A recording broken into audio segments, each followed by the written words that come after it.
So today was a pretty nice trifecta for me as a sports fan. First off, Liverpool beat Man City. You hate to see it. Also, the Minnesota Fighting Vikings moved to 5-1, getting it done over the Miami Dolphins, the formerly 3-0 Miami Dolphins.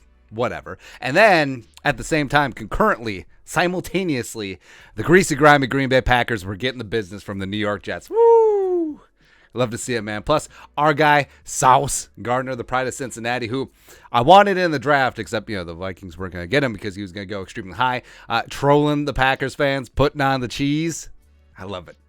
I just love every single part of it. And this, sexy time. My darling, I can't get enough of your love, babe. Vikings 5-1, 2 games ahead of the Greasy, Grimy Green Bay Packers. Also have the edge in the head-to-head. So things are looking good. Things are looking good. And what's amazing is that the Vikings, they haven't even played a complete game yet, except for maybe you could say week 1. But other than that, this is just amazing. Like, how do you lose to the Jets? Like, honestly, how do you lose to the goddamn Jets? Vikings and the Jets, feeling the dumbest rivalry in sports history, but the Jets actually doing the Vikings a solid here. But this was a dismantling. Like, this game was, in the second half, it wasn't even as close as the final score says. I mean, Jordan Love got in and threw 4 passes. What's love got to do? Got to do with the, like, Rodgers out here getting sacked 4 times, having 6 yards per average per throw, yards per attempt. It's just ridiculous. It's just amazing, man. And plus, Robert Tonyan led the team in receiving, so they completely locked down the receivers, even though Lazard had a garbage touchdown. Whatever. But Sauce Gardner getting it done. Our guy, Rob Salah, defense getting it together, man. And Quinnen Williams, just absolute man-child out there, having 2 sacks, like 17 pressures. Just, you love it. You just absolutely love to see it, man. Also, we need to point out that the Packers have lost to the Giants and the Jets in back-to-back weeks, roundly seen as 2 of the worst teams in the league over the last 5 years. Brian Daboll and can we ever bother you so slightly to beat the Packers over in London? Woo!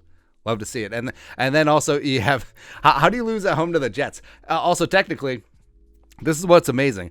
So the London game was technically a Packers home game, technically, because they gave up a home game at Lambeau to go to London to lose to the Giants, and they lost the Jets. So by the letter of the law, they've lost 2 straight home games to the Giants and the Jets. It's just amazing. Now they hit the road, 3 straight games. Now they're probably going to beat the Commies, but you never know. I mean, Carson Wentz, they may find some bad luck because Carson Wentz might be out, so they may have to face Taylor Heineke. And Heineke, former Vikings legend, man, kicking those doors down.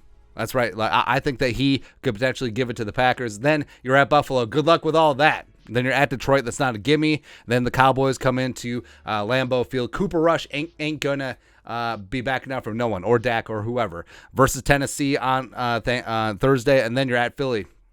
Also at Chicago. That's never a gimme either. So got to admit, it's getting better all the time because I fully understand that the Vikings, the last 4 wins have not been overly impressive, but they're finding ways to get things done. 5-1 is 5-1, and learning to win ugly, close games is an innate skill in this league. Is it sustainable? Questionable. But are they getting it done? Yes.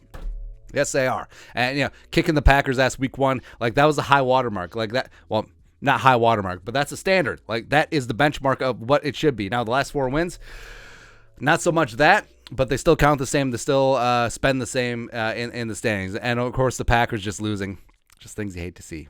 That just Rodgers getting up close and personal with Quinnen Williams. Our guy Sauce Gardner. That's right. Also, if you watch the telecast, like, there was some empty seats in Lambeau Field towards the end of that game, man. Like, Packers fans giving up. Are they quitting? It's possible. But why wouldn't they want to stick around and see the future, the future with Jordan Love out there throwing 4 passes?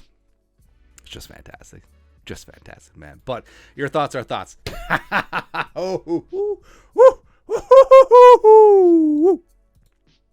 Your thoughts on our thoughts. A Vikings fan reacts to the Packers losing to the Jets. Let us know in the comment section below. Subscribe for daily Vikings takes. Want to support the work? Put a little something in the Venmo. But till next time, Skol, production value.